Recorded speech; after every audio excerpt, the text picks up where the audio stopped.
We're starting off high. We can get I a two fools agree on that one. Oh, by the way, look, we got the wide shot. There was you had accountability. Now what I can Now all you need is a podcast and a YouTube channel. No, not even. Where give me the money. Show me the money.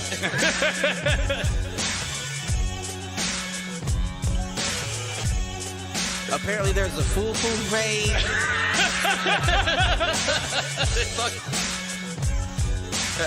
Shoot the J. Shoot it.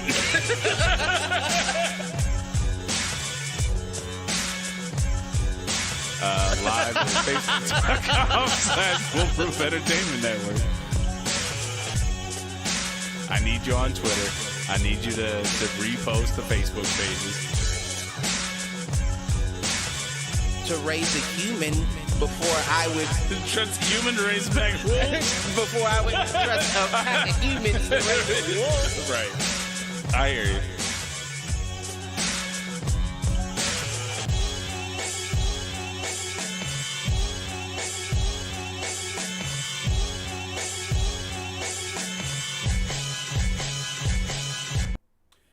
Yo, what up, fools? I am your host, Michael Reggie, a.k.a. the Geeky Coach, coming to you live with another episode of Do Fools Agree. I think this is episode 35, right? 30 Fizzle. 30 Fizzle. I will tell you right now, you are way too close to the camera, but I assume you're fucking with shit. Yeah, I'm getting my production on right now. I had to turn off these notifications in my settings. Motherfuckers ain't know I can do that shit. I mean, I certainly didn't. I don't know if I did. I just figured that out myself on the fly. Good work. All right, so we're coming at you a little late this week. We had a game out in fucking Bumblefuck, Ohio, and it showed. It was one of those situations, man, where you are down 14 getting off the bus, and we lost the game 14-13. Your boy got another flag. This was just a warning though, so that was good. And it was because I was calling them on their bullshit. So we had one series where the following events took place. We were held on a bubble screen. Our outside linebacker was held on a bubble screen, number one. Number two, we had a quarterback sack that should have been an intentional grounding call. That there was no fucking way it wasn't an intentional grounding call. Right. And then we had a receiver that was hit in the seams, hit the ground, and the ball comes out, and they rule it a completion. No, they roll it. Oh, a fumble. It should have no. We're still on defense at this point. Oh, okay. And it should have been ruled either incomplete or a fumble, and it was neither. They gave them the catch. And all of this shit happened back to back to back. Like, they literally gave them a touchdown. So I let them hear it. Our buddy Luke let him hear it. I was the one that got caught. Right. Yeah, man. The OHSAA has a real problem. Ohio high school sports have a real problem, especially when it comes to these fucking rural communities that have these fucking good old boys clubs of fucking officials that went to the high school and all that shit, and it's bullshit. And I'm fucking sick of it because, especially having been in basically an inner city type school for the last 4 years, like, it is the most atrocious bullshit. And even when I was at the private school, we went down to Ironton, sacked the quarterback for a loss, and somehow they got a first down. Like, it's shit like that, man. And it's not fair to these kids, and it's just I don't know what else to say about it, but I'm heated about it. I will say my two DNs played lights out. Number 7, my boy Tamir was making plays from the backside on runs all fucking night. The kid had to have had 4 or 5 tackles for a loss coming from the opposite side defensive end position, and I could not be prouder of these two young men. And honestly, the defense played the best defensive game I've seen in a long time in that second half, and unfortunately it just wasn't enough. So cheers to my boys, but got to move on. It's a short season, unfortunately, and at 1-2, we still gonna make the playoffs.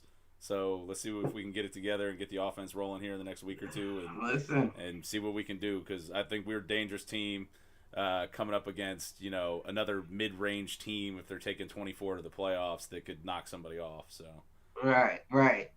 And that's what it comes down to, is that you still make the playoffs. So This is essentially your preseason. We've got 6 scrimmages. Right. So yeah, man. Right. Yeah, man. What you got going on, dude? How was your week? I had a rough week. I messed my shoulder up. I think I either fractured my shoulder or my collarbone. That's not a good look, dude. Especially not at 34 years old. Listen, not at all. Were you sparring, or was this just old man shit? No, this was old man shit. I had a bike accident. Ooh, all right. Like a motorcycle or a bicycle? It's like a bicycle. Oh. What the fuck did you do? Ouch. It still hurts. I was on my me and my nephews was bullshitting and roughhousing in the yard, and I hopped on one of their bikes and was riding after them. And of course, it was a little smaller. Yeah. So when I started pedaling and I got a good start, and then I hit the pedal and the wheel, you know how like the wheel doesn't get any traction and just spins in place? Yep. Did one of those, and I flipped over the handlebars.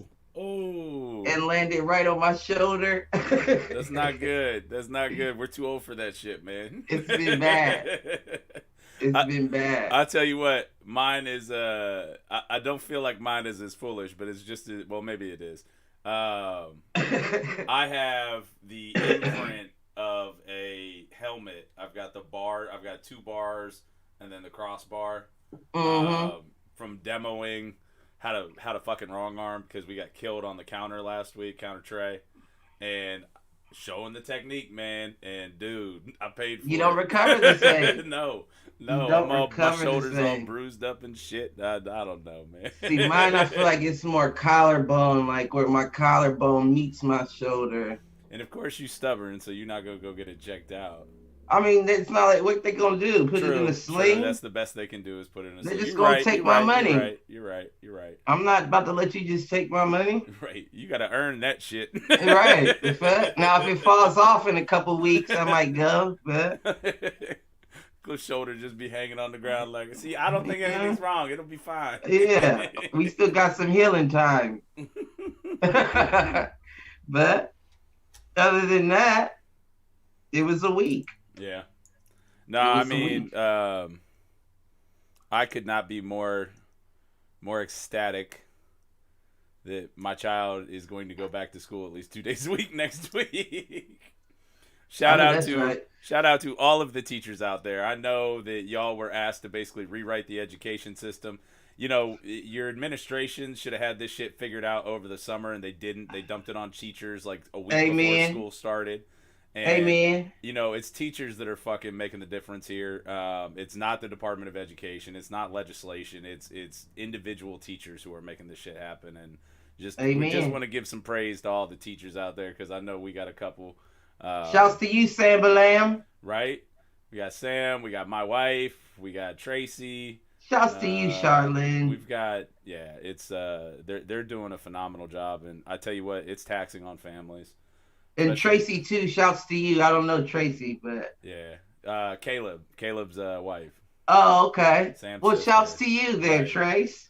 So we got a couple of them in the family, but it's, I mean, what they were asked to do and how they have responded, and just I believe we're fortunate because we've got a great group of teachers that I think that that we interact with, but I am amazed by what they've been able to pull off, just because it's hell, man. They have to basically rewrite everything every time they change from all virtual to hybrid. They'll have to do that again when they go all in, and right. It is taxing for teachers with families especially, but it's taxing for everybody, and shout out to them. We as a country went from praising teachers in the pandemic in the spring to condemning them like half the summer to I think people are back to realizing how great they are, and we just need to kind of keep that up. And we've had the COVID talk a lot on this show, and I am finally at the point where I'm like, just get him back. Hashtag bastards back to school. Right. But I don't know. So you got any inadvertent thoughts to kind of kick us off this week? Yeah, I guess I got a little inadvertent. Now, hit me up. What you got?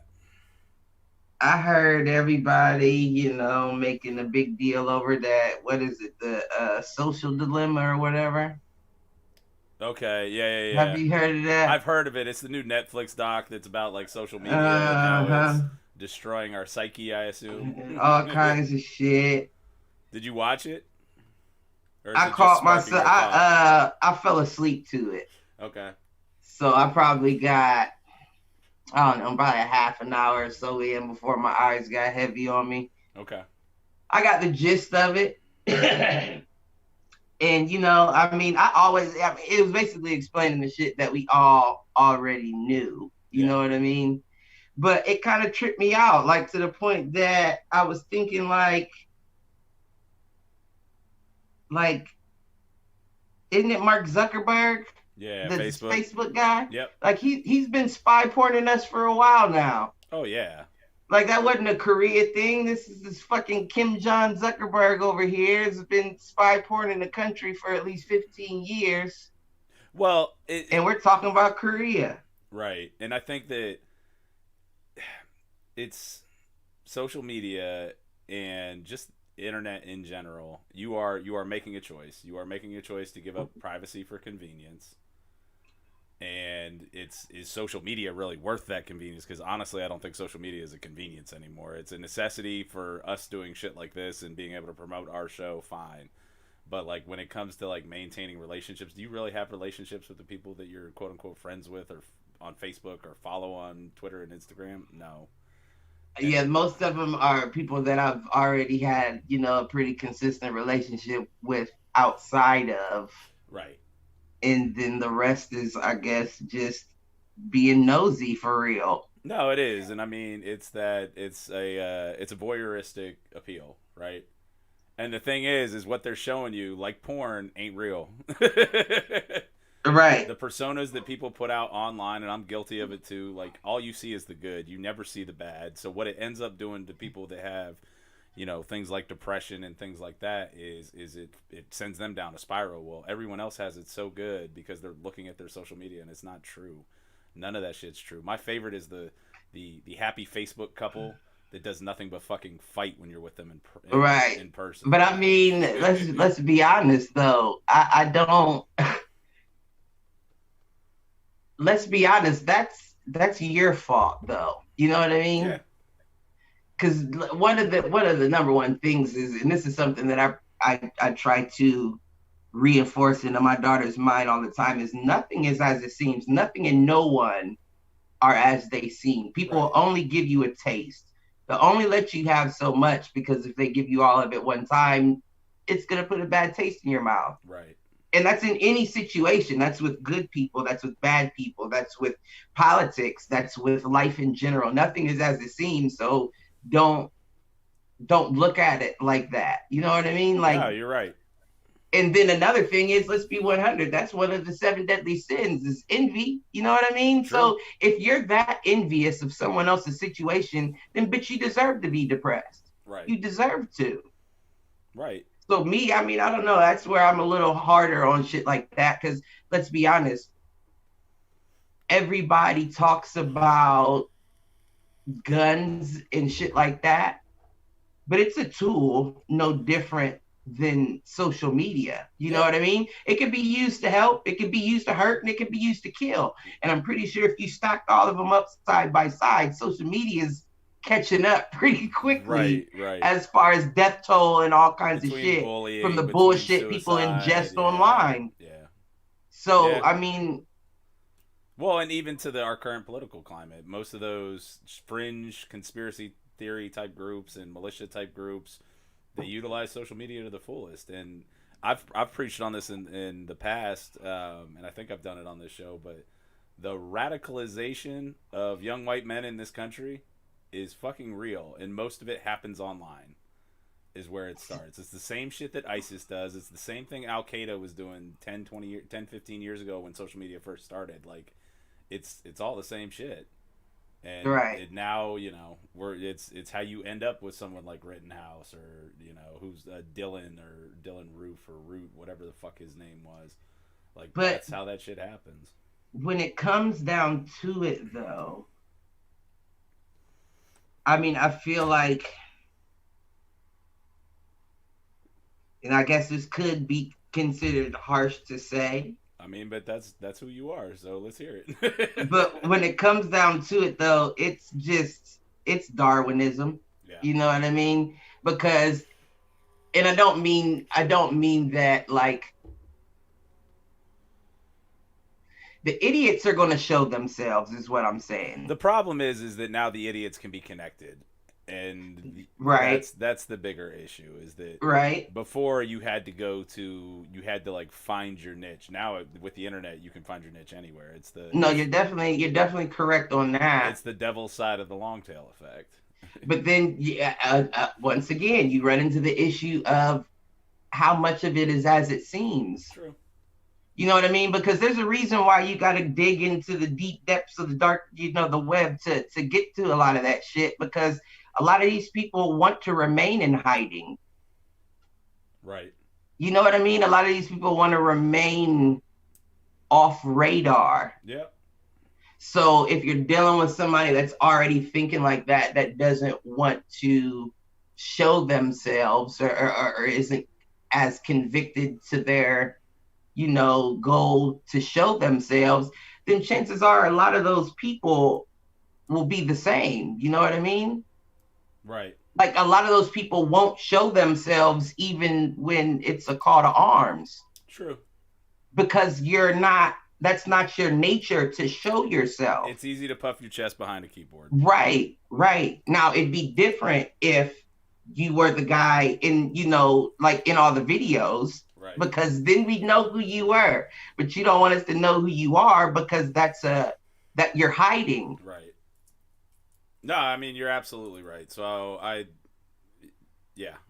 not saying that it's not a concern. I mean, if you can stop it, then stop it. But then at the same time, if shit happens, then Well, and I think what only the strong survive. Generally speaking, big tech is basically said they're not going to. Oh shit! I don't know if that's you or me, but I don't hear you anymore. Whoa, you still got me? Now you're frozen. Check. I think that's you, because we still got a good feed on my end, and okay, I can hear you now. The audio change up, so it's all good. Oh man! All right, I'm off of this topic. You got anything else?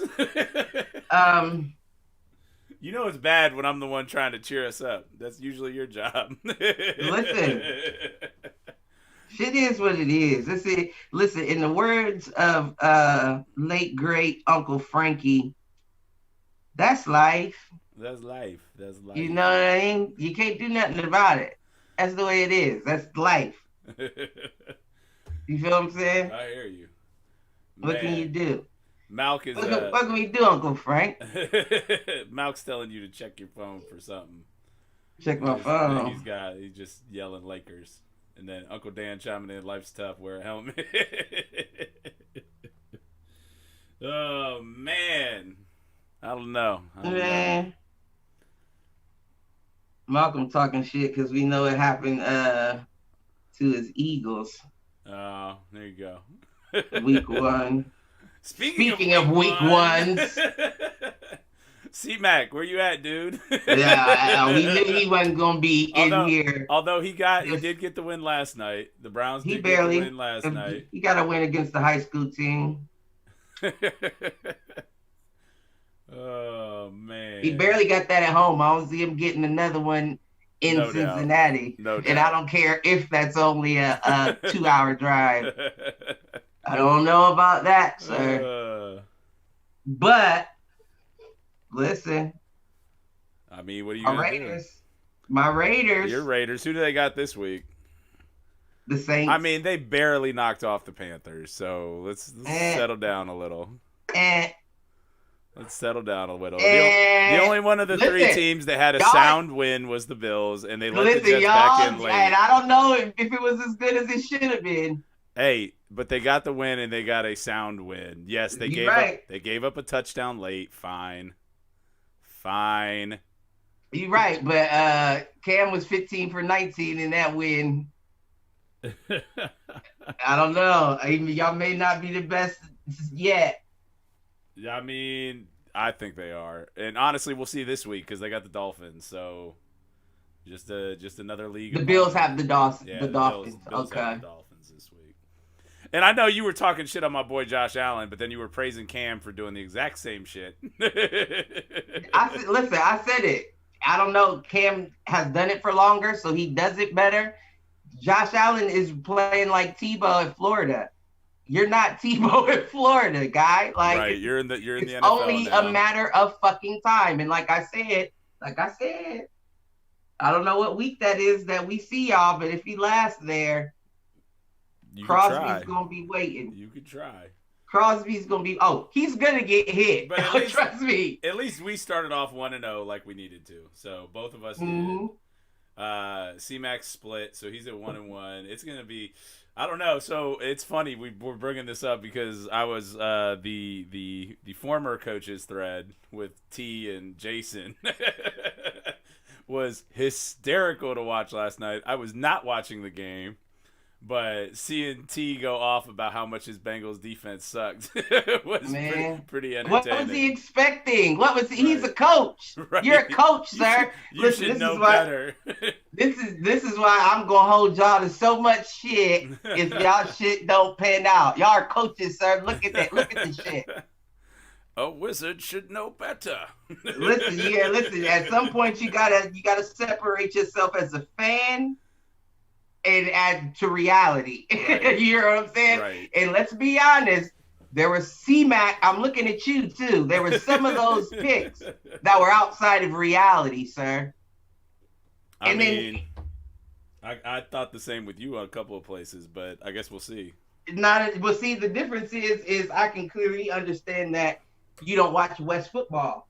Okay. Because if you would have watched for the past couple years, you would have saw that they were making a push that year that they got Marshawn Lynch and thought that was going to help push them over the top. Yeah, it just didn't. It just didn't work for them. So, of course, they didn't get the opportunity. But now they have Josh Jordan and have added more weapons since then. Yeah. It's almost to a point where it's like you got a lot better team in a low-budget uniform at the moment, and we're waiting to see what you end up being. In a city that has proven it doesn't really care about football. Well, I mean, they're in Vegas now, baby. So no, that's what I'm talking about. Oh, you talking about Las Vegas? Yeah, Vegas is tried and failed with football I teams don't know. in the past. I don't know that Oakland did too much better. Right. That's fair. That's fair. They were better when they were in LA. Yeah. So we'll see what the Rams do, but and the Chargers are out there too now. Well, yeah. Yeah, I guess. Yeah. Because they're San Diego still, right? Or did they move and I'm not paying attention? I don't know. I thought they moved, but I could be wrong. I don't know. I don't pay attention to the West Coast, man. It's East Coast football. They could have moved. I could be tripping. I have no idea. That's bad. Yeah, but hey, how about... Go ahead. Well, I was about to say, I still stand with what I said. C-Mac, they're going to dog walk, no pun intended, the Browns. Period. That's what's going to happen, and Ruggs is going to have his standout game because he didn't have a standout game last week. Yeah. It's still in the books. We're still waiting on that. Could happen against the Saints. But what I will say is Carr did enough. He wasn't impressive, but he did enough. There were flashes of college football that I saw in him. Okay. But for the most part, he did enough to get the job done. I just feel like he's too old to be so overzealous. You know what I mean? Like there was one of the plays in the beginning. Matter of fact, first pass of the game was a deep ball. Like it was straight down the field, deep ball. Wide receiver had the man beat, and he overthrew him to the point that the receiver lost his footing and, fell trying to catch the ball. But it's like, okay, if you know you're throwing the deep ball and you're one of these so-called top tier quarterbacks, why is it? And I understand there's, no preseason. You gotta timing is different, right, especially when you go against a live I definitely understand that, but there's certain quarterbacks, at least that we give credit for, that's not a mistake. Right. That's not a mistake that's made. Yeah. That's not a mistake that's made. Nobody's overthrowing their receiver by 3-4 yards. Right. Like, you're in the league, bro. Right. You got to be within 2 yards. You've got. Come on now. You're in the league, bro. Yeah. And you're throwing the ball and it's bouncing out in front of the receiver like you're a fucking college quarterback before halftime. Right. I just don't get it. But hey, like I said, they got the win, but the win came from the defense and your running game. But I mean, at the end of the day, that's what wins championships is defense and being able to run the football. Right. That was a beautiful win. That 4th and 1 stoppage. Yeah. That was a beautiful way to win the game, and it was a clear stoppage. So it wasn't like, oh, they gave it to you. No, you could see you didn't touch that line, bruh.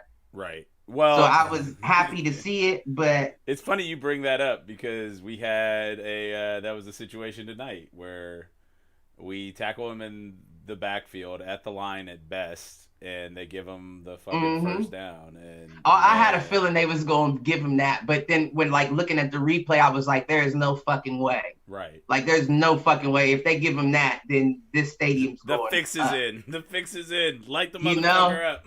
Right. Right. It's in Buckeye Valley, son of a bitch. Oh, man. Well, speaking of Buckeyes, Big Ten coming back. Yeah, I heard that. All over the place, huh? Yeah, I heard that. But when? That's the thing. They're not coming back to mid-October.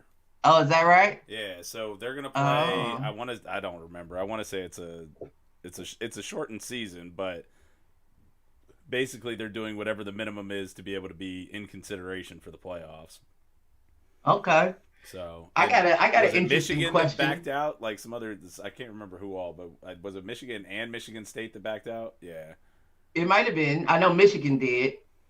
Well, I mean, is that really a loss? I don't know. No, listen, I feel like their Michigan opportunity. I feel like Michigan hasn't been relevant in so long that it's not even. I don't even care or consider the Buckeyes Wolverines a fucking rivalry game anymore. Right, 100, and that's a shame. I feel like that was their chance. That was their opt out. We ain't gonna do shit anyway. We good. Let's just opt out of the season.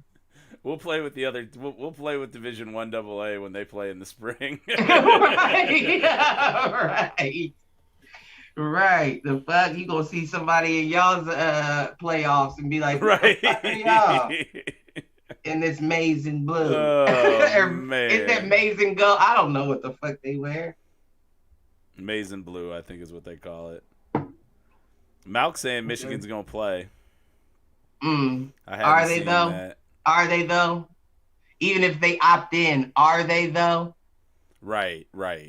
Have they played? Have they played the last 10 years? Right. I don't know. I mean, I miss when that game. I've been to was that actually game when it actually meant something. Where you'd have a number 1 and a number 2, Ohio State, right. Michigan, and the winner is going to the national championship type shit. Only the strong survive, sir. Yeah, it's balls. Only the strong survive. And it's funny? One of my one of those 2 DNs, we got him from Michigan. He transferred in from Michigan when he was a sophomore. For real? So we call him Michigan. He wears Michigan shirts and shit, and I'm like, dude, really? You gonna rep it like that? Listen, y'all might want to use that as a COVID mask to cover y'all's fan faces. You hear what I'm saying?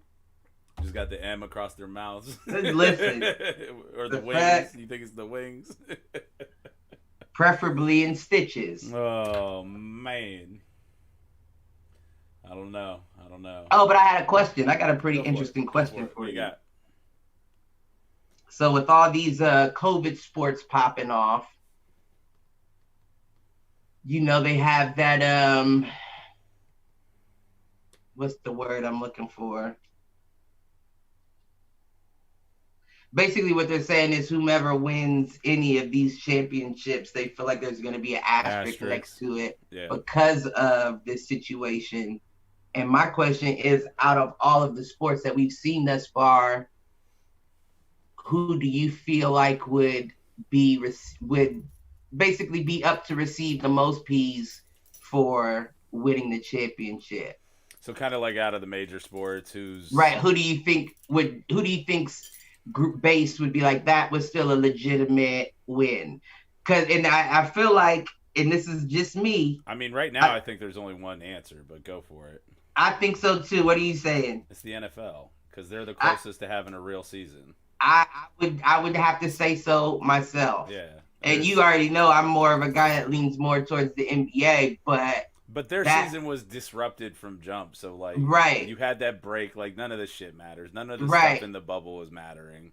Right. I definitely agree with that. I mean, it matters for the guys that are getting rings, I guess, but no, get that ring. You know what I mean? And if LeBron ends up being able to do it, I feel like, that's an extra one for the books. Count that one too. You know what I mean? But and I guess the other one that I would consider is Major League Baseball because they've had the shortened season because of a lockout before. Right. But the NFL you play 1,500 games a season. So even if you chop that MLB season in half, it's still a legitimate. You're still playing 60 games or whatever. Right, and you're seeing everybody multiple times. Right. No, I agree. But, I mean, it's the NFL, and I don't care how many players opted out. I say so right at the moment, too. Because I think if they're real players, they're not opting out. Like, if this is, and I don't know. Like, the NFL is the closest. The NFL is the most comparable to a normal regular season. Yeah, so that's what it feels like at the moment. I think you got to go with the NFL. And, if there starts being games that end up canceled or forfeited because of COVID, maybe I'll change my tune a little bit. But if everybody's able to play, their season, I mean, did they shorten the NFL season at all? I didn't think so. Like, aren't they still playing a full 16-game season? I thought so. So then, if that's the case, then there is no difference. The difference is you're not playing in front of crowds. Who the fuck cares? And actually, the asterisk would actually be like a more difficult ring. Right. You know what I mean? Because you're dealing with the travel, the time schedule, or the time difference between games, all kinds of shit. Yeah, you didn't have to deal with that in the NBA. Well, and I mean, Malcolm's running his mouth in the chat a little bit about the NFL and people opting out, but my point on that is it was people opting out the NBA. Right. I mean, his point is that nobody has opted out. No consequential players opted out of the NBA, but there were consequential players in the NFL. And you know what? You have people retiring kind of I don't want to say randomly. You have people retiring from the NFL for health stuff all the fucking time now. Like 10 years ago, maybe I buy that. But now, like, you've got guys in their peak that are fucking retiring for fear of concussions or fear of injury. Like, so how is that any different when they're opting out for COVID? It's not. Yeah, no, I never. That's a very interesting point. I never looked at it that way, and I would have listen. You got me. I'll give you that one. That was a very interesting point, and I am with you 100% on that. So, but I feel like another thing is with the NBA is, you know what I mean. It was kind of like high school football, you know what I mean? And whoever's willing to play, we can kind of get you a spot in the playoffs, kind of, maybe, just let us know and we can work something out type shit, It was like... Completely agree. Like, okay, well, these schedules were good enough, so I guess you're automatically in the playoffs. Shit. It's almost like, in boxing, it's almost like two fighters fighting for a vacant belt. Right. You know what I mean? Like, yeah, you did have two of the best fighters at the time fighting for that belt, but there was no champion there. There was nobody you had to take the belt or the ring from. Right, exactly. And at that point, you're just too, No, I'm with you. It's just if a you're scrimmage for a trophy. Right. If you're fighting for a You know what I mean? a It's vacated different from belt, taking the belt from right? someone as opposed to two people who've never been champ before fighting to get to be that. And I feel like this was one of those seasons where even though the Raptors were the champ from the previous year, it didn't feel like there was anybody to take the ring from. Yeah. Like when the Golden State won, it was like, okay, you got to take the ring from Golden State. Right. Absolutely. But when the Raptors won and Kawhi left, it was kind of like, it's their team no longer exists. Vacant belt again. It's the same. That's like the Bulls in the 90s. Like when you break up that team, that doesn't count anymore. Yeah, I mean, honestly, though, I do feel like that. I feel like it's just a fight for supremacy at that point. So you are fighting for a vacant belt. Yeah, you have to crown a new top dog. And until you're a top dog, in that kind of situation, you're not a true champion until you've defended. Right. I agree. So when you win a vacated belt, you are not a real champ until you defend that title. That's why Kawhi is kicking his fucking self. That's how Kawhi's kicking his fucking self. Yeah. Especially when you when you look at everything in retrospect, like you had it. We know you wanted to come to LA because you're from LA. Get it? Understandable. Right. But you had an opportunity to play with LeBron in LA, and you didn't want that. You chose to go to the Clippers, which is fine. Once again, I respected that decision as well. But the thing is, you left a team that was young and had everything in place to go to a team that I really just feel like you wanted to get closer to home and attempt to put pieces together. Right. And that's where the Paul George came into play. But let's be honest, Paul George is a second tier James Harden. Meaning, you may have excellent games throughout the season, but when we Bobby Fischer your ass and put you on the clock in the playoffs when it really matters, you crumble. You crumble every fucking time. Harden crumbles every time. Paul George crumbles every time. We thought Kyle Lowry crumbled every time, but I said this is his year, especially with Kawhi there. This is his year to get them that ring, and he did offer his assistance to Kawhi, and Kawhi wouldn't have been able to do it without him. I don't care what nobody says. Kawhi wouldn't have been able to do it with Kyle Lowry. Yeah. Now, you may have been able to sub in someone else that may have been able to assist, but Kawhi wasn't going to win that ring without Kyle that year. Right. It wasn't like all the years before where you don't show up. He showed up. Now, them two, they've yet to be proven. And you went to enough playoffs, and they call Paul George Playoff P. So what the fuck is the problem, Playoff P? Well, let me correct myself. He calls himself Playoff P. There you go. Lord knows nobody else does. Golly. Well, I'm curious because Malcolm's saying all this shit in the chat about like big time NFL opt outs, and I'm looking through the opt outs. I wish I could see it, but I can't. If you, I mean, it's my TV itself. It's acting like it's not connecting to the internet, and I don't feel like putting it all in there right now. I got you. So let me just kind of run through some of these real quick, and you tell me if you know any fucking folks here. So voluntary opt out to the NFL. Kick returner DeAnthony Thomas, Baltimore Ravens. O-line Andre Smith. Bills D-tackle star Ludalele and cornerback E.J. Gaines. Still not impressed with anybody that's opted out yet.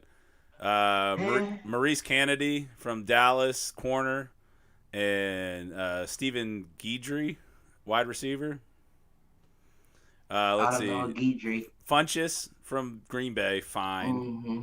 But relevancy these days? I mean, I know Funchess is good or was good, but was he a top-tier receiver last year? But even... Was he? I don't know. It's a question. I'm not sure. I mean... I don't want to take anything away from him. Right. You know what I mean? but I'm not sure.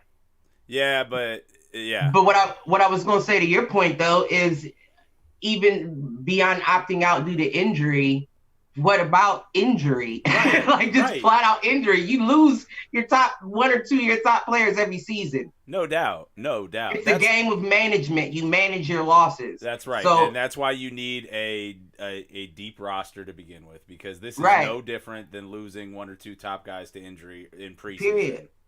Period. So, I mean, in that regard, I still feel like the asterisk on the NFL champion of this year will actually have a harder road than a regular season. So I think my point of view on this, to your point, Cliff, around it being a harder road, I want to see how many of those guys opt to come back next year. Because guess what? Once you sit out for a year in the NFL, right, you kind of got you got to get repegged. Yeah, we got to recalibrate you. Let's see if you can even still do it. Absolutely. And that's where I'm like, it's not going to matter. It doesn't matter who opted out. And I'm not going to go through the rest of these because I've scrolled through them, and yeah, there's 4 or 5 names that I recognize, but for the most part, I'm like, I mean, whatever. it's not enough for you to be like, oh. Well, especially if you think about, all right, 60 players, or 67, I think is what the list says. So 67 out of what? Like, you've got 55-man roster, so you've basically had one team opt out. Okay, I see what you're saying. You know what I mean? Like, all right, so you've had 67. The NFL rosters are 55-man rosters, so you've had one team's worth of people. But that's across what is it? Is it 32 teams? Something like that? Yep. So across 32 teams, you've had one full team opt out, kind of. And to your point, you lose that many to fucking injury, retirement. Listen, every year. Even beyond that, let's be 100. And I don't know how everybody else feels. It's not like I'm ever wishing injury on anybody. Right. But we all know everybody has that one person on the team where it's like, I wish they would just get the fuck out of the way for so-and-so. Right. Like, could they just move out the way for so-and-so? And Malk right now is bringing up the Patriots and the number of Patriots opt-outs, and there's a fair amount. But the Patriots are going to opt out if they can anyways, because they know Brady ain't fucking there anymore. Right, just like all the fake fans opted out when Brady left and they found out they got Cam Newton. Right. And now, look at these motherfuckers, because it's funny how the old Patriots fans became the new Buccaneers fans. But listen, I don't care what nobody say. Now, you want to talk about timing and calibration? Time's not calibrated. No.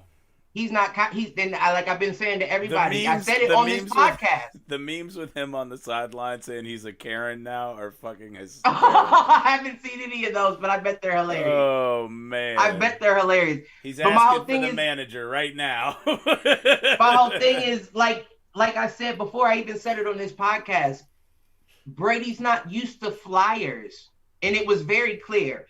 It was very clear that Brady was used to throwing to Edelmans and shit like that, because there were a few plays where he ran streaks down the sideline where he underthrew the receiver. And I'm thinking to myself, like, you have a real receiver now. Right. Throw it out there and let him run to it. He can get there. He doesn't know how to throw the deep ball, man.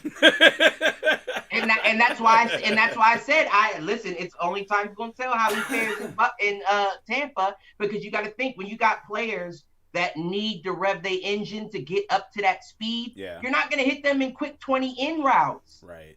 Their best bet is slants, posts, and streaks. Right. And if you can't hit those in the right spot, then regardless of what name is on the back of your jersey, right, everybody's going to be giving that trophy to Belichick. Absolutely. And you already know how they feel about black quarterbacks, so they're going to be like, look what he did with Cam Newton in New England. Absolutely. If he can do that with Cam, we know it wasn't Brady. Oh, no doubt. And I think that'll actually be the interesting debate. Now, obviously, the Bills are going to destroy the Pats anyway, so it won't matter. But I'm still up on the fence, to be honest. I like y'all squad. I got to stand for my boys, man.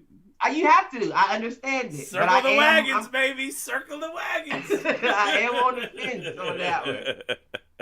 But I feel about how well, to your point, and you brought it up, it's all about how well Josh Allen matures. Right. And if he Now he's learns a that great. He has the potential of being a great quarterback. he He's does fearless. He doesn't mind taking a risk. His risks that he does take are pretty calculated. most of the time. The playoff game last year soured me a little bit, but you're Now right. that Most of and the you know it's time. funny. I didn't see that one. That's one game Yeah. that I didn't see. Is that And that was one of the few games that I did see. really? Yeah. Yeah, no, I didn't see that. I mean, one. it's hard. Like it's tough to have the energy to bootleg the game on Sundays. Well, that's my whole deal. I'm probably gonna end up before the season is over have to do what Yeah, what we UNC talked Mac about was last talking week. about Yeah. because you know how I am. I work Monday. I'm not going out to the bar to watch the game with y'all Well, and nobody on wants to go to a Sunday. bar right now to watch a game, anyways. I mean, I wouldn't necessarily mind it, but it's like even the whole point of going to the bar to watch the game is a packed bar Yeah. yelling and screaming at the TV. I don't want to be in there yelling and screaming with 6 other people. I could be at the house or at my family's house Right. for that. But because it's Sunday and I know I work Monday, I like to reset this good old bean up here. Yeah. And if I don't have the proper time to do so, it's going to be a rough week for me or someone else Right. or me and someone else. Right. Generally both. So with that being said, I know I don't drink on Sundays. Right. I don't do any of that. I might have a beer or two, depending on if it's a good game and I'm over somebody's house. But I'm not sitting around drinking if somebody beer all hands day you, like I usually right, do. if somebody hands you one, you're going to drink it. But outside of that, yeah. Right. But I'll probably have a limit on Sunday. Like, you know what? I done had 3-4 beers. I'm good. No more for me. I hear you. Any other day, there's no limit. As long as you keep passing them, I'm going to keep smashing them. Generally speaking, this is my beer consumption for the week is with you. So is it? Whether it's virtually, mine is for the most part. Whether it's virtually or in person. Depending on how bad my days go throughout the week, I may have a week where I drink 1 or 2 beers after work. But see, that's my whole thing is that I'm not capable of stopping at 1 or 2 beers. It's either a 6-pack or nothing, and that's where I have matured. That's where I don't drink during the week. Well, that's when you balance. It's Sagittarius, isn't that Sagittarius? No, it's Aries. What is that? Who holds the Libra? I don't. It's the Libra scales. Right. That's where you say, okay, yeah, this time is good now, but it's still Sunday, so it's not going to lead to anything. And then Monday, you're going to be paying for it. Right. Exactly. It's I rather, since I know the day's not going to lead into anything anyway, let's not, and have Monday be a little better. We'll start from the top of the hill instead of no doubt the bottom. My problem is that the boys started playing soccer on Saturday morning, so I will be up at 8:15 tomorrow or 8:00 tomorrow for an 8:15 game. Oh, my baby, she's starting violin classes. We'll see how long she sticks. That's awesome. Yeah, she is, and I think it's awesome as well. Other than we gonna have to rent a violin. Yeah. But I mean, as long as she's doing something. Yeah, those aren't cheap. Exactly. So we'll see. Well, I hope she sticks with it, man. I hope she sticks with it. Depending on how much that violin costs, I hope she don't. Let's find something else. I'll make you a deal. I'll go half with you for my goddaughter if she sticks it out. That's a good deal. I won't accept that, but I'm throwing the offer out there. I won't accept that. That but is awesome, though, man. I'm glad she's getting. She needs to do something.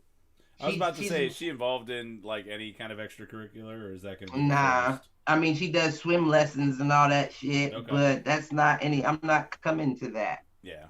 You know what I mean? That's not anything that I'm coming to watch you do. Are you competing? Are you racing somebody? Just swim lessons, not. G. Nah, that was my thing with my son. Like he's gotten to the point, and I told my wife this a year ago. Like he needs to start playing in competitive shit. Or doing something, you know what I mean? Whether it's a dance class or Get involved in theater or singing or whatever you want to get involved in, but you have to something. I mean, I'll give me something to come to. Right, I'll give my mom props. Like my mom's thing was always either you're involved in something or you're getting a job. And so, do you know what's crazy? Like I played 3 sports a year, basically, pretty much most of my life. You know what's crazy is it really only takes one though, because my mom didn't want me playing football. My dad enrolled me to football and was sneaking me to practices and shit and games to see how I was before he chose to invite my mom. And once my mom was invited and saw the kind of kid she had, she was like, "Yep, seems like that fits." But This what wild little motherfucker. I say that to say that it's like she didn't force me to do any extracurriculars. Yeah. My dad did. But once I got into it, that's when everything else came. Track and try baseball. And let's try out soccer one time for the fuck of it. And you know what I mean? That's something that I don't know that I wouldn't have, but let's be honest, I probably wouldn't have done if I didn't have that initial push to get into shit. Absolutely. And I think that that's my whole thing with my son. Like, everybody always asks me, so when's your son go start playing football? He's not playing football till middle school. And that makes sense. If he wants to play flag or whatever, I'm not going to tell him no. Like, I want him to experience a bunch of different things and find something he likes. Like, right. I don't like flag. I'm with you. Like, I'm not a fan I don't like flag at all. Like, I feel like I'd be the parent that was like, no, kid, if you're going to play football, you're going to play football. But that's my whole thing is because I don't, and, you know, watching things like Little Tykes or whatever, Friday Night Tykes or whatever, like, I don't trust. It adds character. I don't trust youth coaches, and no, I definitely would have to be out there a few times to see how you handled them. Well, it'd have to be that, or I'd have to be the coach, and I don't know if me coaching him is ever going to work. Well, see, that's the thing, though. You coaching him doesn't necessarily have to be you coaching him. Yeah, no, you're right, especially in football. Like my dad has came out and coached at Gahanna, and even my stepdad. Yeah. My stepdad had more of a hands-on role with me than my dad did, but that was, of course, because you know how Gahanna is. Their football team could be 80 people. So it was a little different, but that doesn't necessarily mean that you have to be hands-on with him. You could just be at the practice. No, and I get that. And I mean, there's a lot of time. We'll see what kind of transpires. Like, my thing is, I want to be there. I don't know that I want to coach him. And I enjoyed playing for both of them. For both of them. My dad, it was different because we were the inner city coming into Gahanna, so they didn't quite understand us very much. But as far as my stepdad goes, and I always thought that too, like, well, maybe you was like that with your dad because you wasn't living with him. But I was living with my stepdad, and I enjoyed playing for him. Yeah, I get it. I mean, I played baseball for my stepdad. My stepdad, Kevin, coached us. Oh, for real? Yeah, KB coached us in baseball forever. I'm used to that push anyway, so it doesn't matter who's giving it to me. Yeah. Well, and that was the thing, too, is that outside of, like, I don't know, T-ball and coach pitch, like, my dad passed away before I really got into sports. So, Kevin was there. I mean, Kevin did a great job with us in baseball, and he and my little brother were a team in baseball for a long time. And right. I do remember that. I do remember that. So, I mean, it was good. You know, again, I think the big thing for me is I don't want a kid who's single sport minded. Right. I want that well-rounded athlete. And, you know, if it's football and track or football, wrestling and track, like, that's a good combo. I could see football, wrestling. Well, wrestling is going to be hard with football season. Well, but the thing is with wrestling is that your best football players, especially up front, like my son's going to be a big kid. Like, he's going to be more than likely probably a lineman, right? The best linemen in the nation all wrestle in high school. Right. So I just said that because I knew, like, at least when I was in high school, it was the exact same. So wrestling's a winter sport. It's the same season as basketball. And so if you go deep in the playoffs, if you're on a good football team, yeah, you're going to be a little late to the wrestling game because I think wrestling, they certify in either December or January in terms of your game class. Well, that's interesting because I remember them starting their training when we started our two-a-days. I'm not saying that you don't have teams or you don't have squads where that is the case. I'm just saying that generally speaking, for the most part, your heavyweight and like your 215 or whatever it is these days, those guys are usually football players. Okay. Yeah, because I got approached about wrestling my freshman year, but it conflicted with football. And I'm not big on wrestling. You know what I mean? No, but I'm more of an Impact kind of guy. I actually think that had MMA kind of reached its prominence before we were in high school. Oh, I probably would have. You probably would have, and you actually I probably would have. because you probably would have wrestled at what, like 140, 130, and you probably 130. I probably could have got down to 130. And you would be strong as fuck at that weight class, dude. You would have been a force. Like you would have been a force at that age. And I think if back then, if MMA had been the thing, I think you would have done it. That probably would have gave me a little bit more. I think that would have been your path. I don't know. I mean, obviously, I could see it, but you know, like back then, and then, like I said, let's be honest, even back in those times when MMA was out, wrestling wasn't the big base. It was boxing or jiu-jitsu.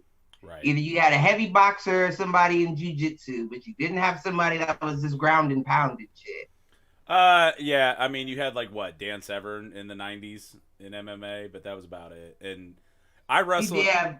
I only wrestled a year. My big claim to fame in my wrestling days was my first match ever. I took down a state placer from the year before, wrestling at 215, and then I got pinned like 30 seconds later, but I took the motherfucker down because he wasn't expecting it. Right.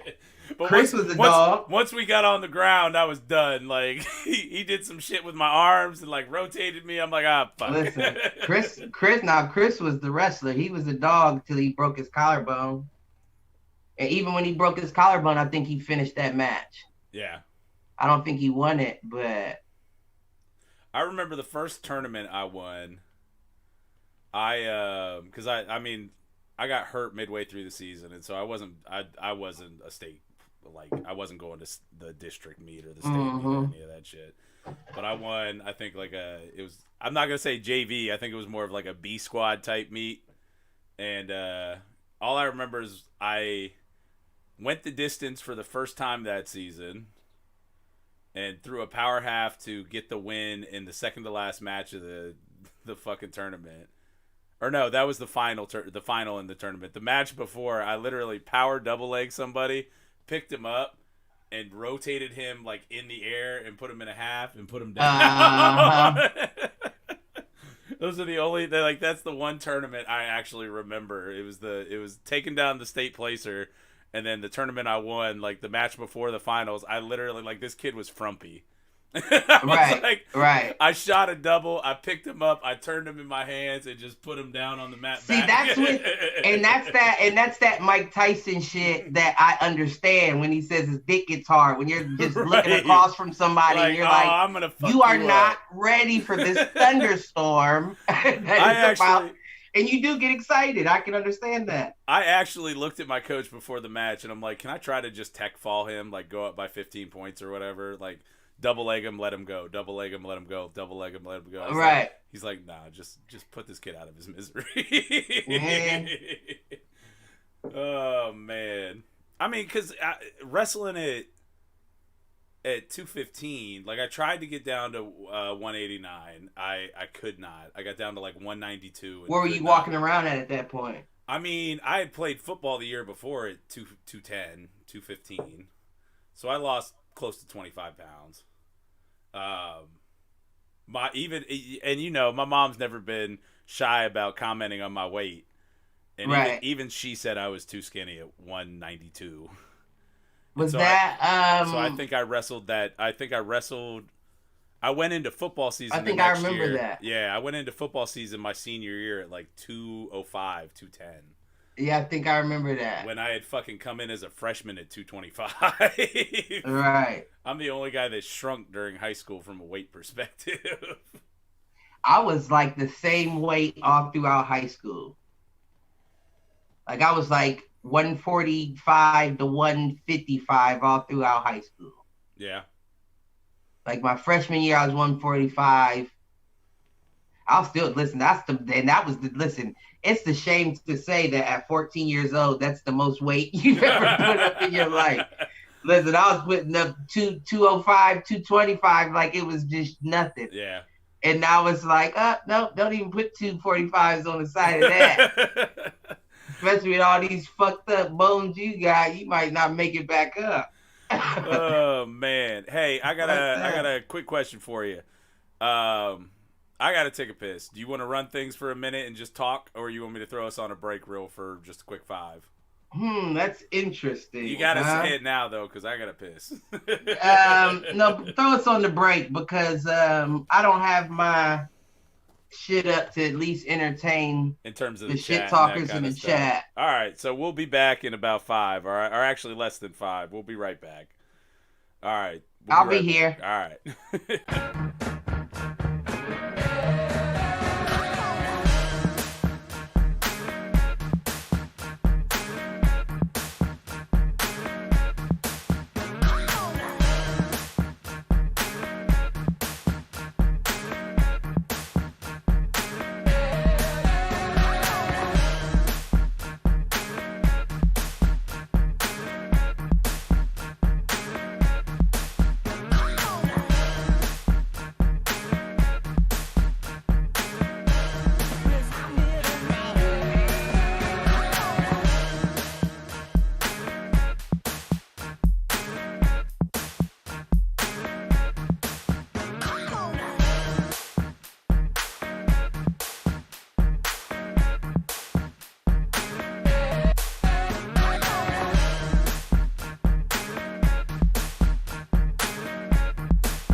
Thank you for indulging me, sir. Listen, I know how I go. These long nights, man. These are long, long nights. I got nothing. I know how I go. So Uncle Dan chiming in. He said Theater Inquirer year round. Just saying. And then, man, but you ain't doing shit but holding that fucking little miniature guitar to your chin. Now, I'm not saying like the skill point aspect of it isn't something. I'm just saying I would prefer something to get your blood flowing a bit. Yeah. Get your heart pumping a little bit. And that's going to be my thing with A-Reg. Like, he obviously gets the theater and extrovert side from his mom. He does not get that. He does not get that from me. I tell you what, for a fucking 5-year-old, the kid has perfect pitch. Does he? Yeah, man, it's insane. Like I don't know. I was not expecting that. So, well, judging from your pitch, sir, I'm gonna have to take that for myself on if he has perfect pitch. I mean, that's fine because I know I can't sing for shit. So, well, actually, I used to be able to sing a little bit back in the day, but 4 or 5 years of Black and Milds put the end to that. So that'll do it. That'll do it. Yo, Malk, let me know if that fixed the volume a little bit. He was just letting us know that the volume seemed low, so hopefully we got that straightened out. Which is weird because I didn't change anything, but who knows? Anyways, so I don't know. What are we talking about? I don't know, but speaking of Malcolm, what you got for him? He big up in his Lakers and shit. Yeah. Listen, I don't know. It's not over yet, bruh. It's not over yet, bruh. That's what I will say. And I do feel like the Clippers getting knocked off does move some obstacles out the way for LeBron. Yeah. But it's not over yet, bruh. I mean, it's tough when you're going to divide your city, right? And listen, right. And then the other thing I'm gonna say is, I don't know who matches up better against Denver. Yeah. You know what I mean? I'm leaning towards Denver matching up better with the Lakers in that matchup. Because you don't have nobody for Jamal Murray. That's just the fact. Why? So okay. You have nobody for Jamal Murray. Let's hope AD plays enough defense to follow Jokic out to the 3-point line. I mean, you got a team full of knockdown 3-point shooters that have the ability to make you look stupid in the paint as well. You know what I mean? And that's where I feel like the Lakers have issues, is guarding both. You know what I mean? They can guard either or. They can guard you on the 3 or guard you in the paint, but guarding both is where it gets a little tricky for LA. Yeah. And I mean, I don't even know how Malcolm can contest that. Because that's where y'all been getting flamed by these guards. So Malcolm's saying Miami's the only tough team they have. The Nuggets can't match them. And then that's definitely the truth. But I don't know if I would say the Nuggets. Tonight. He said go check the highlights from tonight. So yeah, we'll see. And then that's just one game though. You got to think the Clippers came back from a 19-point deficit in the second half, back to back to beat the Clippers. Right. Like, let's not act like that's a team that you can just walk through. You may got them tonight, but that there's reason there's 7 games.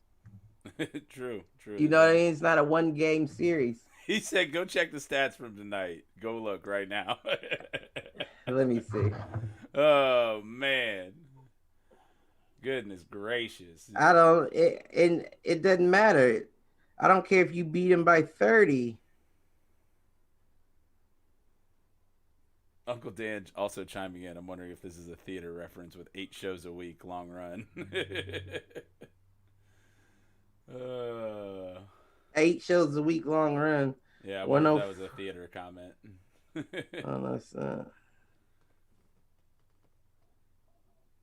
Yeah, fuck that. I don't care. You ain't sweating up there. Oh, man. So what else we got for tonight? I feel like we've been on sports for a minute. Do you want to touch on, let's see. I was about to say, do you want to touch on cuties, but... You know what? You know what I mean? That was part of our conversation, is that's the problem, right? Listen, and I had a few conversations about this. Okay. I mean, after watching the video that you sent, and after doing a little bit of research, I still haven't watched the thing, and I don't know. To your point, I don't know that I want to. And that's okay. Let me explain. So wait before you dive into your explanation? Can you at least, for anybody that doesn't know what we're talking about, can you give a little background? That's great. That would be a great thing of me to do before I hop into it. So it's The Cuties is the show on Netflix about the little young girls that, join a dance competition and use provocative dancing to get attention and all that shit with their whole... And when we talk young, we're talking like 10, 11 years old. Right. Now, ever since it came out, it's been an uproar, like cancel Netflix, all this blase skit. And what I will say is this. I understand what you say you're trying to do. When you say what I mean? You're talking about like the director and the filmmaker, right? Right, and Netflix and everyone. Not the geeky coach. The geeky coach No. But I understand exactly what you say when you say you're trying to shed light on these situations. Right. And if I'm being honest, there were, certain dance moves that, let's be real, kids probably shouldn't be doing, but nothing was outrageous to the point that I was like, oh no. It's But what not. I It's have, not the dance moves. I will give you that. I don't necessarily think it's the dance moves it's the themselves. shooting of the Yes, movie. because it is zooming in on little girls' fucking crotches and hips and Like I don't asses. understand. Like they, and then the shit that got me is when she was showing them the crybaby. You know what I'm talking about, where they be on the floor and they pop, and Yeah. she was doing that, and the camera was on the floor, up under her ass and crotch Yes. as she. And I'm thinking to myself, like, okay, I get it, I get it. You know what I mean? I get it. You're trying to, you say that you're trying to shed light, Right. And at but that the point, fact yeah, I'm it's with you. not shot in good taste. No, it's not. It's not It is shot in shot. good taste. If they had done more like wider angle shots and showed almost the ridiculousness of it, that would have gone a lot farther than the way they shot it as a pedophile's dream. Listen, that's exactly what I felt like it was. I felt like, okay, because you got to understand, we're in the era where toy makers are making baby dolls for kids that look innocent, but press the button in their crotch and they start moaning. I don't know what You toys haven't you've seen been. that? No, I have The not. the the Stop touching me, LOL the Elmo. LOL doll shit. No, no. I'm glad It's I have like a a boy. electronic LOL doll, and if you pull the panties off, there's a like a little button, and it's not like a button that's flush. It's like a button, like so they could probably feel it press holding the panties. Like, what is this? And then you press it, and the doll moans and shit. Oh shit. There's another one with the LOL dolls that come in the little eggs. Because I got my daughters a bunch of them. Yeah. They're like these little rubber dolls. They come in these eggs where if you put them in ice water and take them out, their naked body turns into lingerie. What the fuck? Like it's just a naked doll at first, and then you put it in ice water, and it'll have fishnet stockings in like little heels on with like bras And over it. these are toys And then when for it gets little back kids? to room temperature, and then when it gets back to room temperature, turns back to a regular doll. But see, the thing is, each doll does something different. So one will have lingerie, one will have a little devil tattoo tail going up their back. What the fuck? One has like it was a picture, or it was a video that mom taking all her dolls and dipping each one in there and showing what each one does in the cool water. And I was thinking, like, well, they got me. Like, my daughter got them. Oh man. You know what I mean? But what I say that to say that they'll put something out, and we're right back in full circle. It's funny how we do that with nothing is as it seems. Yeah. They'll display it as innocently as possible, all the while not letting us know what the underlying right. objective is. You know what I mean? And meanwhile, there are actually, I think, informative and good shows on YouTube or on Netflix right now. I want to watch the Challenger doc. What's that? About the space shuttle? Yeah. So I think it was '86. I think it was the year we were born. Obviously, we lived through. I think it was Columbia that exploded in '03, a couple years. Is that what that was? I don't know. I don't keep up with the names. I just know. I can't remember if it was Columbia or Discovery, but I think it was Columbia. Hold up, real quick. Yeah. So Columbia was the one that happened, I think, more recently, but the Challenger doc. I think the other side of it is too that we've got a. There's good content on Netflix, and I'm disappointed in them in terms of they had to actually go this cuties route, because I think they actually have. I think generally speaking, I think Netflix does a great job on shedding light on subjects, and unfortunately, that was a rare miss, just a bit outside on the cuties. You know what I mean? Like I just feel like especially on keeping in light of the same subject, nothing is as it seems. Yeah. My first response was, this was a test. Right. This was a test. Because they've been pushing pedophilia as a sexuality for a while now. Well, so there's two different Yeah, it's either a They've been test that pushing way. pedophilia. So if I felt like this was a way of saying, okay, let's put it out, and if we don't get any pushback, Right. we might be able to go a little further. But I let's hear put it you. out and see exactly where we are. And then if they start to make a fuss of it, we can say this was an educational piece, ladies and gentlemen. Right, right, right. You had your talk track ready to go when meanwhile it was built for pedophiles from the beginning. Like, come on now. Like, that's I thought that that's what the Epstein thing was supposed to do, is shed light on how.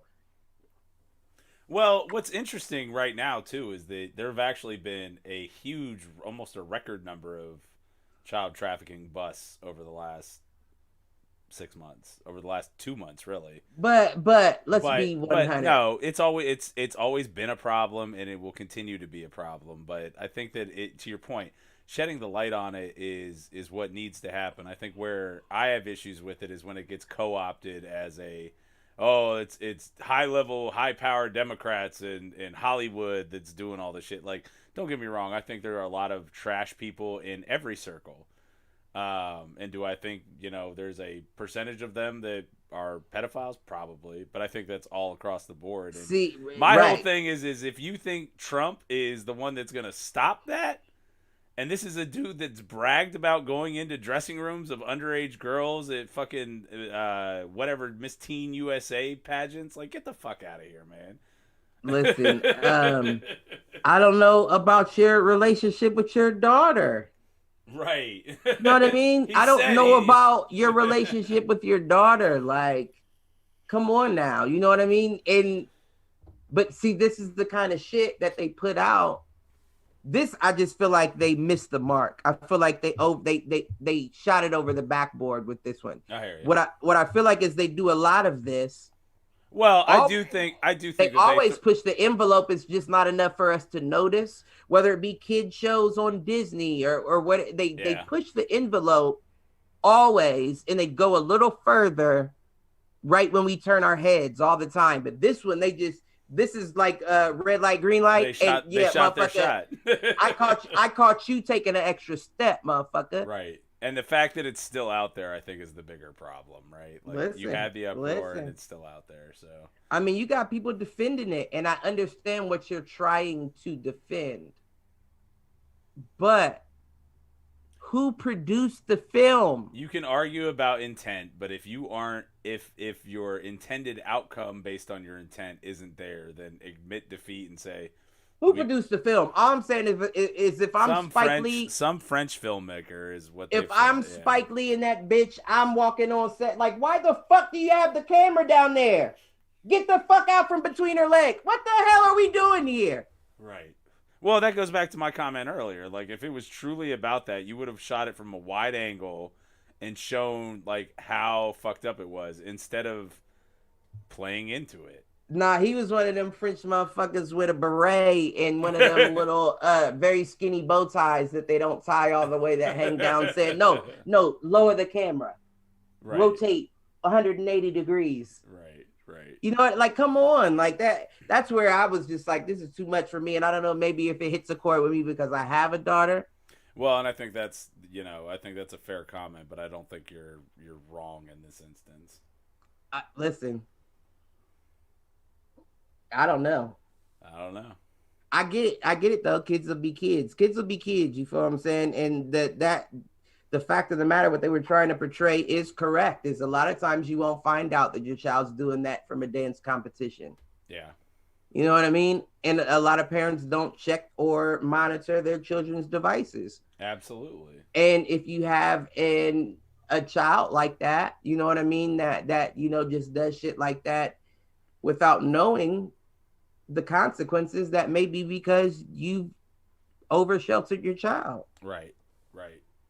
Well, and or you've either over sheltered them or you've almost under sheltered them. I don't know if it'd be under. I mean, my thing is if you've normalized. I could see. You know what I mean? Like, if you've normalized it yourself. Right. If they're getting it from you. Mm-hmm. But you know what? Let's be 100 though. Let me be 100 though.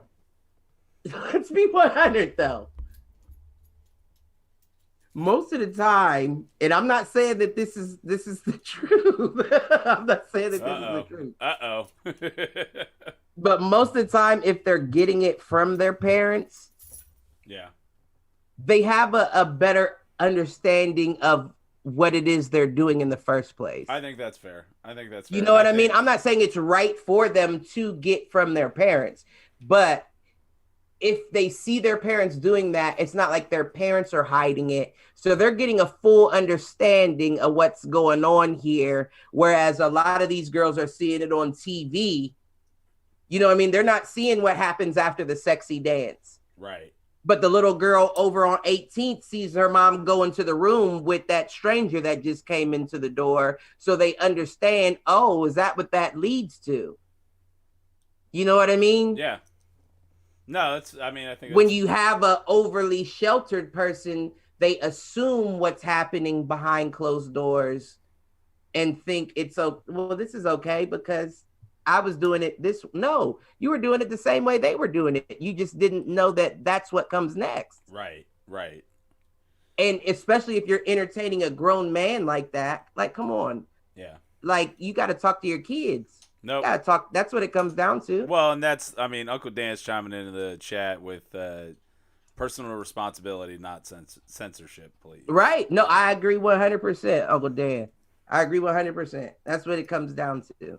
There's certain things that you can teach your child. There's certain things that your child has to learn on their own. But usually when it comes to a child speeding into things or going a little faster than their maturity levels, they got it from somewhere. Absolutely. No, I'm with you. You know, fuck that. Get that. I don't need that. We can't end on that responsibility. Not. Absolutely not. So, and I don't even feel like that was a down subject. You know what I mean? Not. That shit that has to be said. It's fucked up that we're at a place in this world where that does where we have to have that conversation, right? But I don't feel like that was. I feel like that was a good conversation that needed to be put out there. No, I'm with you, and I think I think there are plenty of documentaries because that was a film, that wasn't a doc. I think there are plenty of documentaries that are out too right now that shed light on things, and I think. Whether you're looking at what is it? It's I don't know. There's a new one on HBO that's basically looking at cults and how they kind of get going and like what kind of feeds off of that. I think that. Well, listen, the social dilemma. Right. You know what I mean? Like they're doing full circle. they're doing shit. They're doing cult worthy shit and have been for a while now. Right. Well, and I think that generally speaking. It's disappointing in that particular instance that Netflix didn't. I don't want to say make the right decision because to the point of, I don't know that you.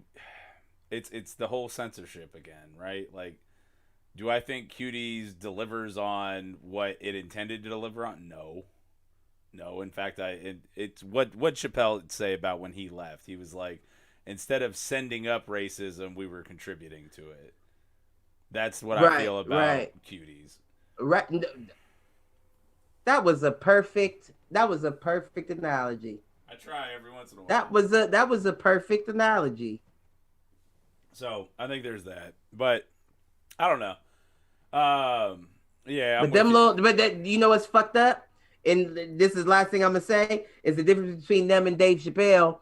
Is Dave Chappelle knew when he was exploited and got to go to Africa. Right. Them little girls still got 7 more years before they old enough to get out from under the wing that they're up under. All right, so let's pivot there. So you said out from under the wing. You and I had an interesting text conversation this week, I think yesterday, about when Kanye West and some of the comments he was making about Universal Music Group, and you were trying to explain to me kind of your take on it and how maybe this positioning Kanye is insane is actually a play to kind of keep him locked into his record deals, I think is what you were saying. No, not quite that. But what were you trying to say? So not quite that. So explain the situation for our viewers in terms of, it sounds like Kanye went off again.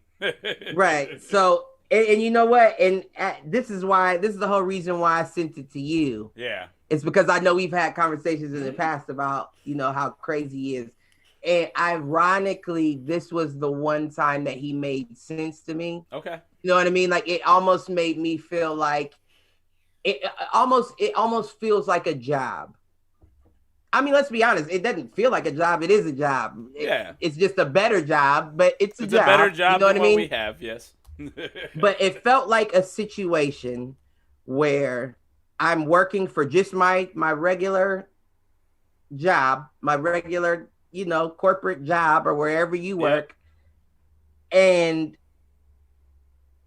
like most people do, let me preface with that. And you come to the realization where it's like, not only am I thriving, but I'm doing too much for you for too little. Right? I feel like everybody's been in that situation where it's like, okay, now I'm feeling almost taken advantage of Yeah. by my employer because I'm locked into a situation that is difficult for a lot of people to get out of type shit. Yep. Now, the only difference is I feel like with Kanye, like he was explaining, is once you get, and this is where the analogy strays off a bit. Okay. Once you get, I'm just going to use it from my perspective, a new job. You know what I mean? Once I get a new job, or to keep it on par with the analogy, once I get promoted out of your department with that same job, I'm now at a point where I'm comfortable. There's nothing you can do to me anymore. Right. You feel what I'm saying? So now I can begin speaking out against the wrongs that you've done. Yeah, and it's whereas when I was under your thumb, I couldn't. You know what I mean? Well, and I mean it's the same thing that I was trying to say kind of about the AA, the African American Resource Group where I work. Like, I'm at a point now where I can try to make a difference, right? Right. In terms of hiring practices and like where we Right. try to recruit, etc. And the question is can I influence that change? I can try, but I'm also, to your point, at a point where I'm comfortable. So, well, see, it's here's how right. much are you willing to rock the boat at that point? Well, see, yours is a little different though. Yours is a little different because I'm white. no, not even. You're not even at the privilege that Kanye's at true. this point, because Kanye has other revenue coming from other places. Yes, he owns his own. So he owns doesn't his own companies and right. So he doesn't have to focus on. And this was our point in my this was my point in our text. Exactly. Was that now, he is at the point now where if he really wanted to make a difference, he could go start his own label. And 15 years ago, distribution was everything. Today, because of, again, the internet, if you can market, if you've got the marketing dollars, you don't need the big company to be your distribution anymore. Now here's where it gets interesting, right? Because basically, I know with my analogy, I didn't quite explain this Kanye situation. Yeah. But the situation is he wants his masters. He wants his masters back. They're not giving him his masters. Which honestly, there was a big point. Like, that was the biggest selling point. What was it? It was in Ray, right? Ray Charles. The reason he left his fucking original record label was because the label that he went to offered him his masters and everything else. Listen, I mean that's the number one story that's been told since the guy who sold his soul to the devil for guitar scales. Which, by the way, have you seen that documentary on Netflix? I didn't see one on net. There's been a few about him. I know there've been a few. There's one on Netflix that's really good. Oh, why am I blanking on the dude's name? I can't think of his name. That's why I just said the guy that. Yeah, I can't think of his name either. But that's been it from the beginning. And there's been conspiracy saying that Jay-Z used Kanye to get his masters. I believe it. There's a Robert Johnson, by the way. Robert Johnson. Okay. Yeah, they said there's a conspiracy saying that Jay-Z used Kanye with his contract and deals to get his masters back. And I definitely believe that as well. Because when you're in a game like that, you almost make it's a crabs in a barrel situation. Absolutely. And that's honestly the problem with our society, is that those with power aren't helping those without, and so the powerful get more powerful. and you continue to widen the gap. Now, here's where it gets interesting. And it's Devil at the Crossroads is the Netflix doc. Oh, that's not their doc. They bought that. Did they buy that one? Yeah, okay. That's the same one I saw, but it was on like HBO or Showtime or something like that. All right. But if you haven't seen Devil at the Crossroads, that is good. It's a great doc. It is definitely a good one. But sorry, we were talking about how if you've got power and you're not willing to help those without it, you're part of the problem. But I think you had a different point. Right. Well, this is what I'm about to say. Here's where it gets interesting, right?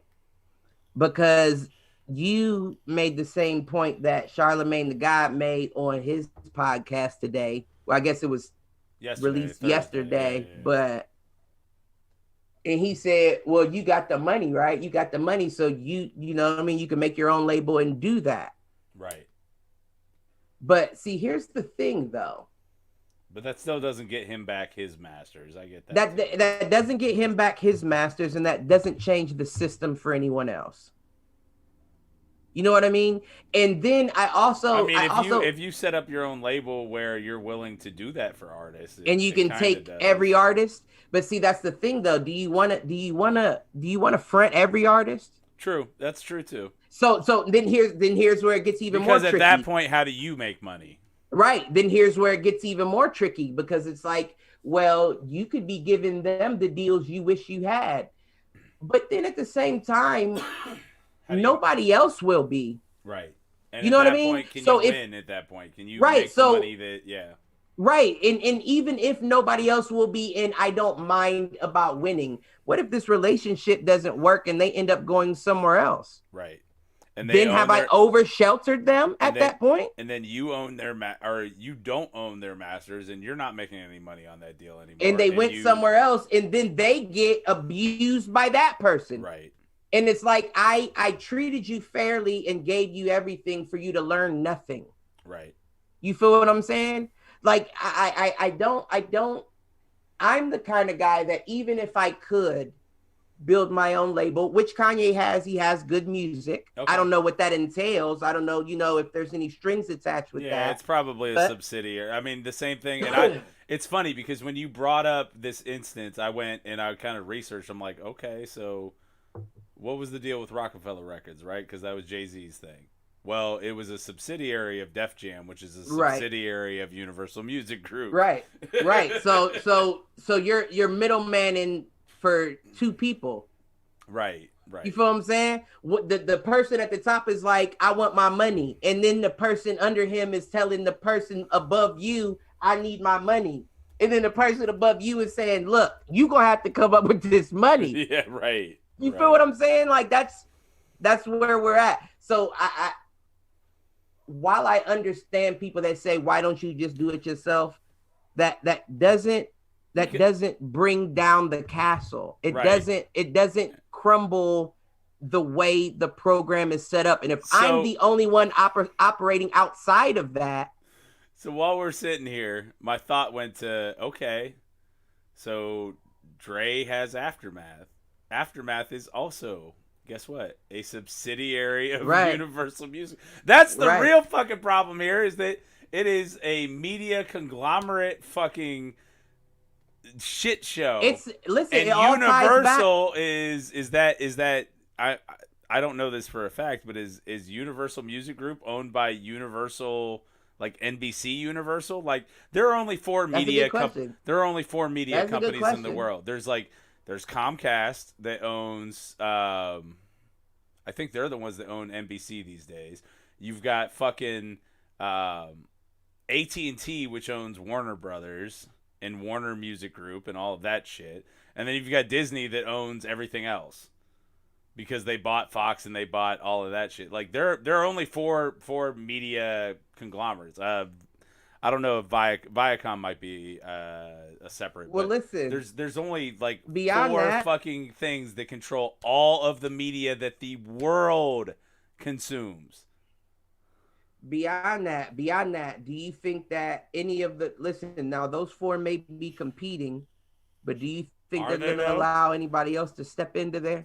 No, absolutely. That's a good question. But they're competing enough for they're competing enough for their piece. They are competing enough to make it look like that they're competing.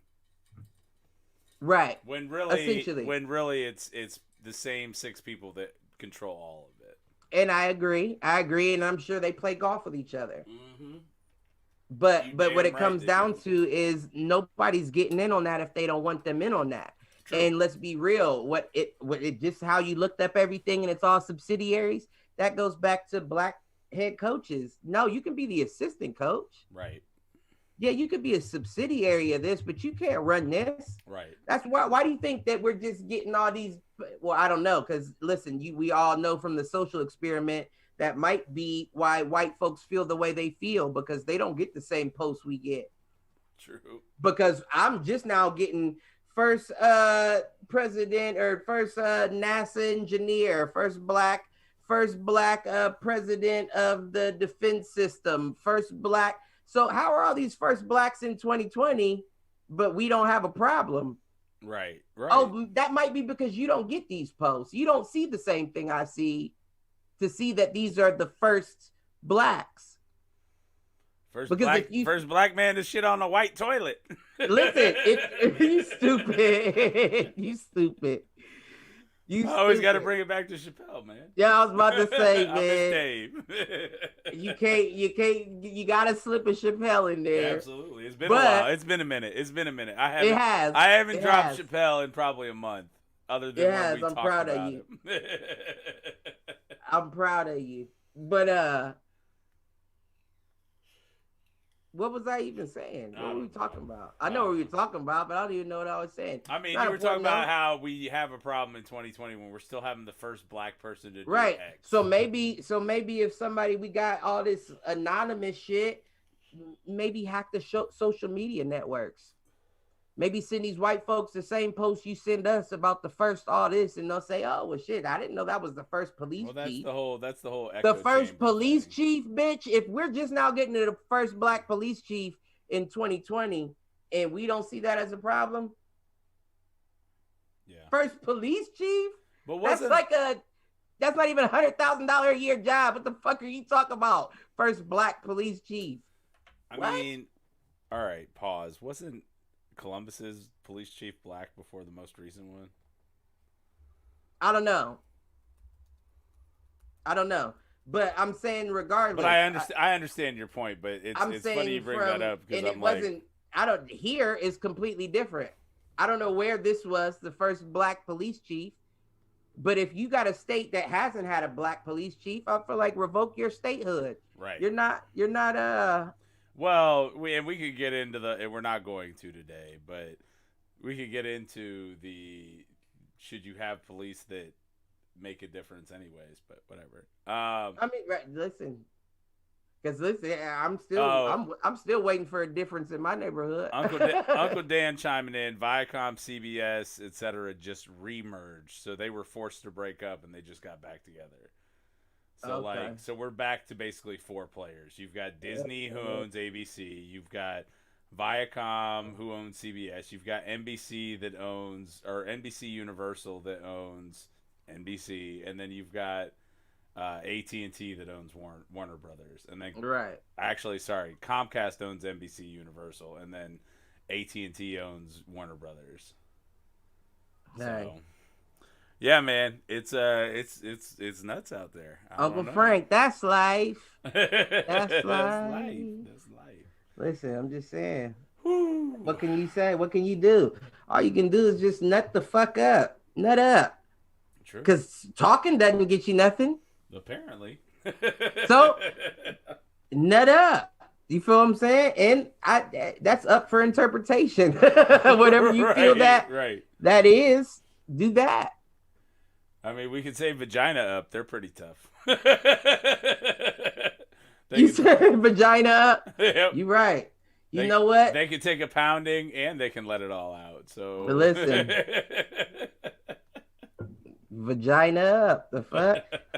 I don't think the hole is the issue, because I would definitely take my hammer over your let me stop. I almost did a bad WAP reference. Were you about to get us canceled?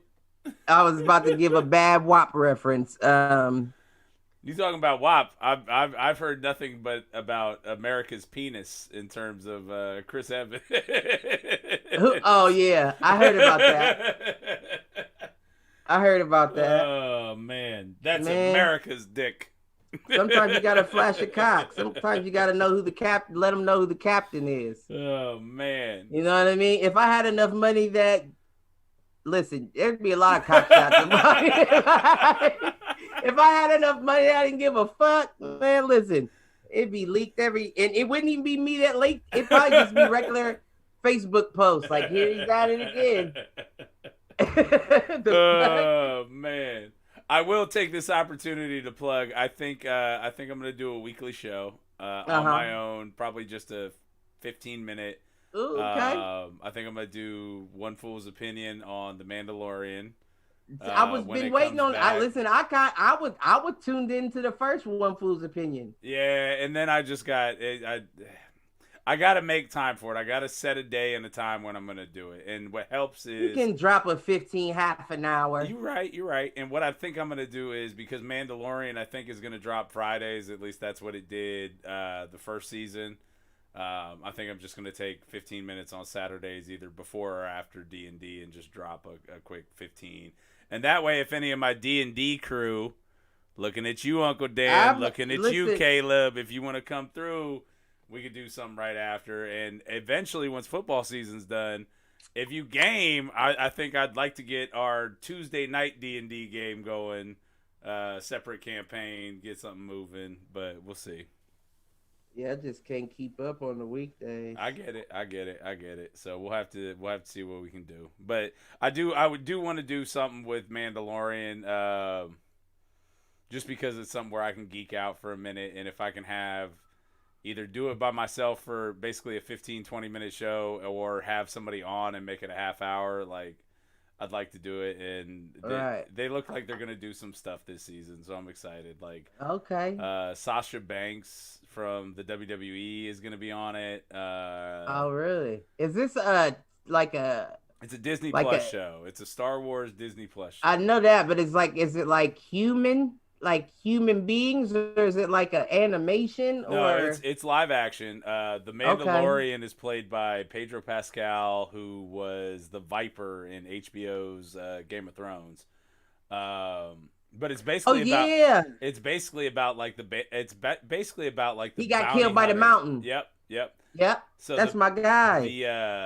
The Mandalorian is the main character, and he's in a mask, but he's a bounty hunter. And so it's kind of like the underbelly of the Star Wars world. Like, it's all about this bounty hunter, and he's protecting. I won't ruin it for you, but yeah, I might be interested. Everybody's seen it, but he basically in the first season finds a baby of the Yoda species, and like most of the rest of the season is like him protecting the baby. And so, I heard about that. The trailer for season 2 just came out, and basically, he is trying to track down either the Jedi or track down this baby Yoda's like home world to get him back to his people. And so, but among all of that, like, so there may actually be a little bit of Force. There was no Force really outside of Baby Yoda in the first season. It was all kind of the I was about to ask you, did he have anything to him? So the baby means this species is just susceptible to the Force. Right. Yep. Exactly. So basically his species in general is Force sensitive. So that might not even mean that Yoda is that impressive. It may not. I mean, Yoda was powerful, but to your point, like, he just lived a long time, and his species was already predisposed to be Force sensitive. He could have been the fucked it up. I know what you were going. I don't know exactly what you were going for, but I understand what you were trying. He could have been the God damn it. Danny's dojo. He wasn't a Cobra Kai, is what I'm getting at. He's definitely he might not have been the beast out of Yoda's species. He was just the guy that was like, "Hey, the Force is with you, my son." Exactly. Help you, I will. Yes. You know that he always sounded a little pervy. He was probably the guy in the alley, in the back of the alley of the dojo, who was flashing his cock to the passersby. You stop it! Don't talk about Yoda like that. Judge me He by was my probably side. You should like him. You should be a big Yoda fan because his major line was, "Judge me by my size, do you?" Hmm? that listen. Oh man. I don't see a connection there. So you don't, huh? Yeah, okay. I don't, because I'm 10 foot tall. You what? You said I'm five. 10 foot You said tall. 4'10". Okay, 4'10" tall. Hmm. I'm 10 foot tall, Yeah, and that's what man. they said about me too. Shit, I don't know. He was big. He was like 10 foot tall. I mean, we all. Hey, to the victor go the spoils, and You know. the history is written by the Hey, winners. I don't write. I don't write with the. Listen, I don't write. I don't write within these books. I don't make these songs they sing about me. Oh man! All right, so we're at about 1:46. It's a late night. You got anything else you want to talk about, or are we gonna wrap this up? And guess what? For all of our normal and usual fans, I think we're gonna be at our normal time next week because the Rams are playing a Thursday night game next week, so we You can know do what's our fucking normal funny about time that? next week. You know what's fucking funny about that is I was taking my nap to prepare for this episode, and my alarm goes off at 8:30, and I'm like, "What the fuck is that?" Oh, the original start time. So what I do is I say, "Let me turn it off, like turn the alarm all the way off." But then I was thinking, nah, because if you turn it off, you'll fuck around and miss the next show with your luck. Right. And here you are telling me after I turn my alarm off that next week. So let me turn it on while I'm here. So next week we are back to our usual time, our normal time. That's my luck. Just for 1 week in the middle of the season here. Luckily, That's 9:15. We will be 9:15 next Friday night, our usual time. I got it. Yeah, because we're playing on Thursday night, so let's Who y'all playing? We're playing Bishop Reedy at the Fortress. Well, at least their refs are bound by Christ, so hopefully they call it. Hopefully they call it right. I hope so, because I don't know if I can go through. I mean, luckily listen, the way Catholics fuck little boys, ouch. I don't know if y'all will. Man, all right. So suspestamente, something like that. All right, that's allegedly in Spanish. I will tell you. So I do have to tell you. That's not suspestamente. Oh no. That's factually. Okay. Sue me, Pope. I spent probably an hour this week trying to find a good sound clip for allegedly, and I couldn't do it. So you couldn't. Listen, I might just start saying supuestamente. I mean, honestly, what I think we should just do is have someone's little kid just say allegedly, Right. and just get it on record. So if you got a young child out there, I will try to get my son to do it. We'll see if he can do it well, and then if not, if you got an allegedly sound clip, send it to us, and we'll make sure we get it on here in the next couple of weeks. Hopefully. So we're on Friday next week. The week after is the last week of the regular season, and then we'll have a playoff game, and then we'll see what happens after that, and we may be back to regular time after that. So we'll see. I mean, either way, it hadn't been unbearable. It hasn't been unbearable. That Thursday show, boy. I hear you. I think my only issue with the late show on Friday is it's lining up guests.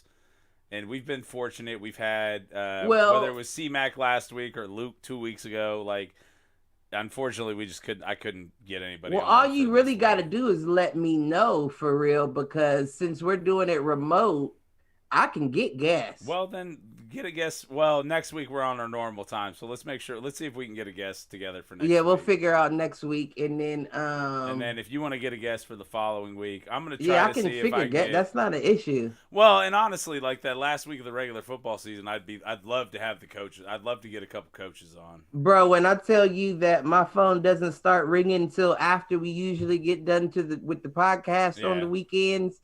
I know it's motherfuckers that are up enough to be like, sure, I'll hop on before. Well, then let's just do it, and let's plan on just finding a guest, and I'll try to give you a read on. I mean, what we found is that It's sometime between 10 and 11 that we're gonna start. Ooh, I got one more thing I wanted to say. What's that? Great fight coming up tomorrow. Is it tomorrow? Yes, Fuck. boxing wise. I don't know about UFC. I thought we were no, talking the UFC. no boxing, and it's not a pay-per-view. It's just a Showtime fight. Oh, okay. Terrell Goucher, a Cleveland, Ohio boy, Okay. going up against Erickson Lubin. He was the dude that got knocked out by Jermell Charlo, who's on the comeback. It's gonna be a very, very good fight. Okay. It's one of those fights where you don't see too many people from the best divisions coming against each other. Yeah.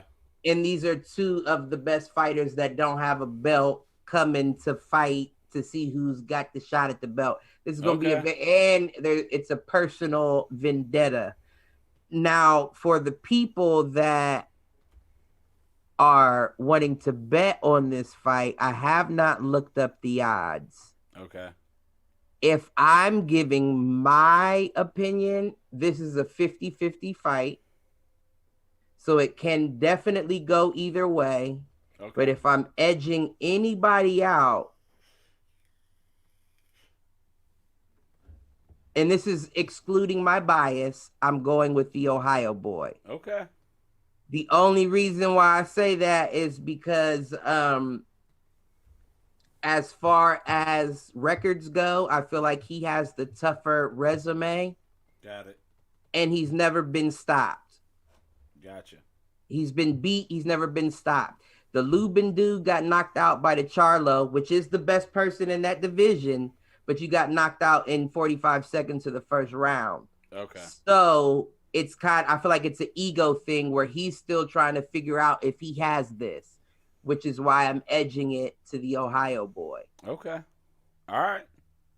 So if anybody's betting out there, Malk, you already know the deal. We talked. Make sure you get on that because I'm gonna be sending you some pics. But I just wanted to leave that with anybody who's on what's it called?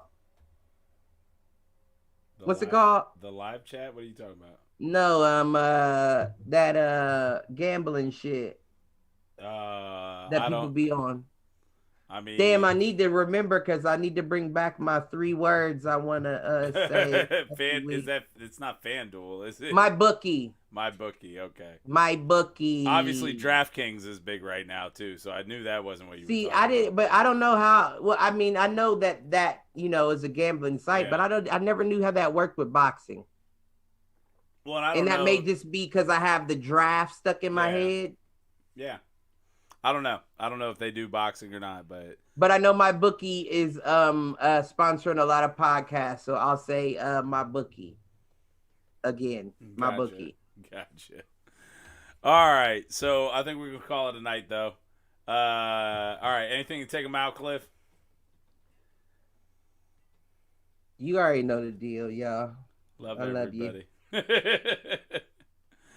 I have been your host for the evening with my main man, Cliff Jennings. I am Michael Reggie. Thank you all for joining us tonight, and we will see you again next week. Do us a favor. Go out, like, subscribe, share. Please share. We are at, I think we're at 43 or 44 subscribers on the YouTube channel. If we can get that to 50, that's a major milestone for us, and maybe we might have some shirts that we can send out to a random select group of people if we get that going. So if you can get us up to 50 subscribers, we will do a random drawing of our subscribers and maybe get some shirts out there. So appreciate all you. Thank you all for joining us tonight. As always, peace out, fools. Peace out, you fucking fools. Right.